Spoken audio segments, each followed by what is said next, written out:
So welcome, Patrick. It's fantastic to have a chance to have a conversation with you today about the Dare to Lead program. So thanks so much for making the time. My pleasure. My pleasure. Excellent. So I do have a couple of questions. And so the first one I think would be great just to understand a bit about your role. And, you know, I understand you do similar things to what I do. So just for those watching. Yes, indeed. Thank you. So I've been a facilitator and coach for some close to 30 years, I think now. So quite an extended sojourn. We're very much the specialization around how do I optimize this as my organization. So it really is about bringing the inside qualities to the fore. Right. And also then dealing with obviously the individual challenges or hurdles that I face along the way as well. So that combination of facilitation and which is group, of course, and then the one-on-one intervention of being able to take that a great deal further. Yes, I find incredibly valuable. Yeah. Well, you're a seasoned professional and you have been in the industry for a long time and you're well regarded. So I was really absolutely stoked and rapt and pleased when you decided to come on the program. So what made you join the Leadership Sphere Dare to Lead program? Look, I'm a course junkie. Right, okay. Look, anything to do with personal development, personal and professional, I put those in the same bucket. Yeah. Is something that does appeal to me because I think it's a lifelong journey for all of us. Sure. You know, how do I become a better husband? How do I become a better parent, a better leader, a better manager? It's all part of that journey. And then coupled with my love of Brené's work anyway, it was an obvious. It had to do. I really like what you're saying there, and I 100% subscribe to that. Sometimes I think we artificially try and separate our roles out, and we're so kind of integrated, aren't we? You know, we've got different roles for sure, but we're the same person, whether we're a husband, a father, a mother, a sister, a manager, a leader, a CEO. We're still Patrick, and we're still Phil. Absolutely, yeah. So, sorry, I cut you off. No, I was just going to say, and time again, that you would have experienced similarly to myself, that when you are particularly doing coaching, the belief that there is a separation actually fairly quickly disappears. Yes. When you get that person talking and they suddenly get that penny drop to say, well, hang on, the way I play it out in the home environment is actually fairly close to what I do in the work environment. Yeah. And I think if we try and change who we are in any of those contexts, it takes so much energy and mental headspace, doesn't it? Yes. Yeah. Which of course detracts from what our purpose is at the end of the day anyway. Yeah. Yeah. So I'm really curious just to ask you about your experience of the program. What was it like for you at a personal, professional level, wherever you'd like to take it? But I'm really curious, is a really personal kind of share from you about what the experience was like. As I said I think it was the session 2 or maybe 3. No, it was 2. I'm fairly sure it was.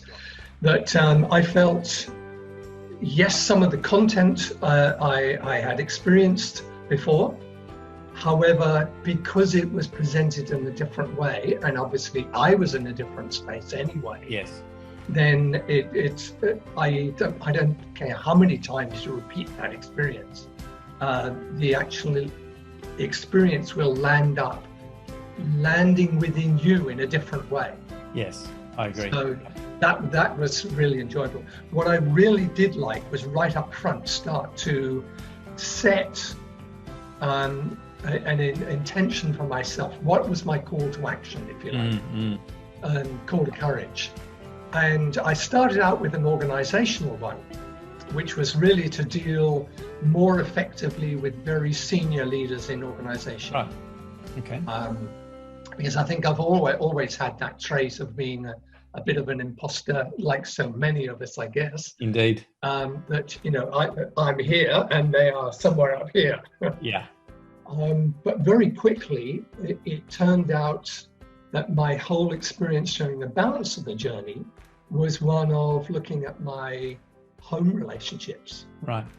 And the two actually were interlinked. And what sat, I'm going to be fairly transparent here, what sat at the center of that was self-worth. Right. And if I couldn't deal with it in a home environment, then how can I possibly translate that to the professional environment as well? Otherwise, as you were earlier saying, that takes a huge amount of energy that's then wasted.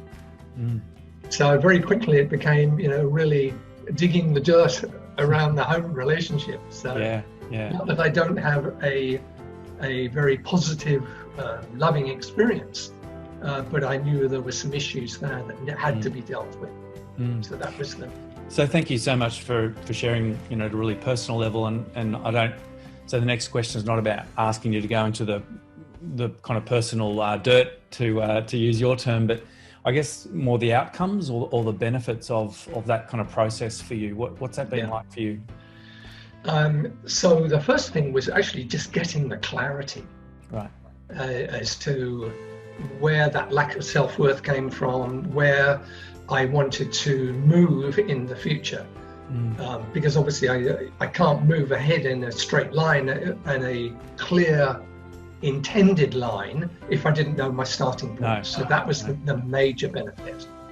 The second was then obviously the realization that the hard work now starts. You've actually got to put it into practice. And on the way, I continually found, as we turned the pages of each session, that here was another little pearl. You know, for example, the one around trust. I made a note here that that I was very clear when working with people as to the boundaries that I expected of others, but I wasn't clear about my own boundaries. Wow. Okay. So those sort of little realizations really came to, I won't say to haunt me, but tap me on the shoulder as a reminder to say, before you do intervene, for example, in a coaching session, what are your boundaries in this situation? Because if we're going to work more effectively together, then we need that alignment. So it was that, as I say, each session opened up a new realization, and that was the key for me. Yeah. And obviously Brené has much more to do this than me, but if I do say so, I think the course is well structured, isn't it, in terms of thinking about kind of, as Brené talks about, what gets in the way. She, by her own admission, wanted to study courage, but ended up studying what gets in the way of courage.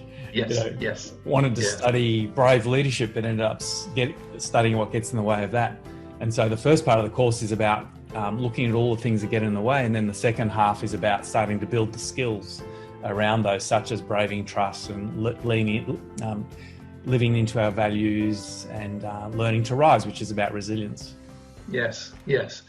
And even as we were getting into the moving forward element, for example, in trust, what I uncovered that was a real little pearl. I come from a military family. Right, I just didn't know that. So one of my father's core values was duty. Right. You know, duty was absolutely everything. Very Victorian, very military value to have. And when I looked at that, I realized, hang on, that's the value that I've taken on board. And that is something that could actually get in the way, as well as being supportive of my movement into the future. So it was both a challenge and an opportunity. Yeah, fantastic. Yeah. Well, thanks, Patrick. I guess one other, so following on from that is, it sounds like the course has made a huge difference for you. Yeah. Who, I'm assuming you'd recommend the course. I mean, that's kind of the question. Absolutely. I wonder who you think should do this course. Like, is it kind of broad? I would say anybody okay. who has an interest in growing this organization. And if I don't grow this organization, then where am I? Yeah, I really love that metaphor. I think that's quite unique in terms of thinking about ourselves as an organization, and kind of how we show up really matters, doesn't it? So yeah, very much so. Yeah. I actually use that occasionally in facilitation, and saying, for example, when you're talking about iceberg, when you look at the iceberg, then we'll say, well, this is you. You are an iceberg here. So what is it that in your organization that you manage extremely well, and where are the challenges that you have? Because you can't then extrapolate that understanding and put it into organizational context unless you've got it managed here.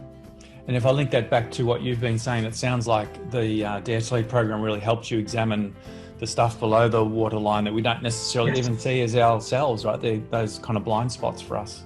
Absolutely. Yeah.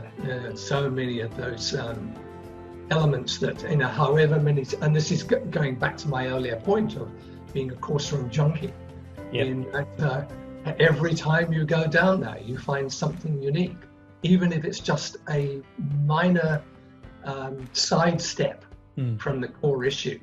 It's just getting, there's another realization. Yeah. Got that one now.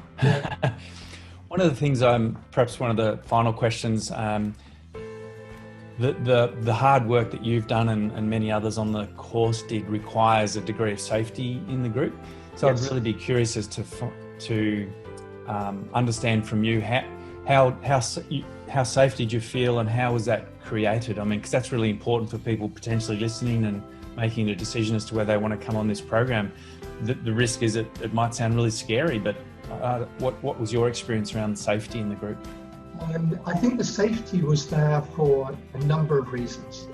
One obviously was your facilitation style anyway, I believe. Oh, thank you. Very much invites that sense of security, and I'm in very safe hands.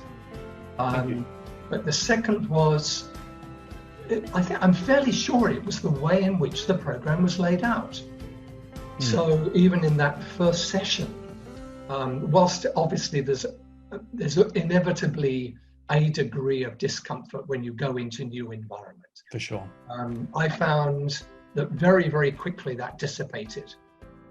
So for me, what I equated that with the experience that we as facilitators have when we go into a course room, the need to build the rapport, to build the understanding, to build the trust, etc. Yeah. So it was the process, and it was your safe hands that you provided. Oh, thank you. Yeah. And I think also, to some degree, I should mention Susie as well, Middleton here, in that even in the setting up of my joining, she made me feel very welcome. Oh, that's nice. So that helps. Yeah. That's I'm really pleased that was your experience, and also I think it's if we think about a program in a very holistic way, which we do, it's the end-to-end experience that really matters for us, and the joining part is just as important. If people feel like they're being bounced, or it doesn't feel nice, then they're going to enter the course not feeling nice, and then we're, as a facilitator, we're kind of on the back foot. So I'm really pleased, and I hadn't heard that feedback before from yourself, so I'll certainly pass that on to Susie and the rest of the team as well. Yeah, great. Is there anything else you'd like to add, Patrick? I mean, it's been absolutely fantastic. I've really enjoyed our conversation. No, the last question was around recommendations, I think. Yes. So that's why I asked earlier is about the numbers on the future program. Right. Because I found, I think it was close to 40 people we had on. 38? 33. 33 was it? Yeah. I found that a little too many. Yeah. And third or fourth session, I was seeing a face that I don't think I'd seen before. Yes. So what I would have liked, I think, would a touch more time, particularly in the one-on-one or the subgroup shares, and then also when we came back into plenary, and you or one of the other facilitators was facilitating the takeouts from those discussions. Yes. Whether that was a partially maybe an extension in time from 2 hours to 2.25, I don't know. Yeah, so exactly. Just we have increased the time, and we've also reduced the numbers. So, okay, great. yeah, we now have. Well, this is as we're recording this, the 90 minutes at the start and 90 minutes at the end, and then 6 2.5-hour sessions. And we are giving people a little bit more pre-work and post-work to create some more space. But the 15 people, I think, will make a big difference. So excellent. Yeah. Well, that's the other thing also, that the thread through it was also the fact that we had home exercises to do before coming back to. Yes. It put you on the spot. And you'll get an invite from us very soon, Patrick. But we've also added another part, is what we're calling the community hub. So we've actually got an online app which effectively houses all of the videos, the pre-work, the resources, everything's in one spot, and it's working extraordinarily well to help to build that community even more than we had on the program that you did. So, yeah. Great, excellent. All right, well, thank you very much, Patrick. I really appreciate your time. Absolute pleasure. Have a great day. Thank you.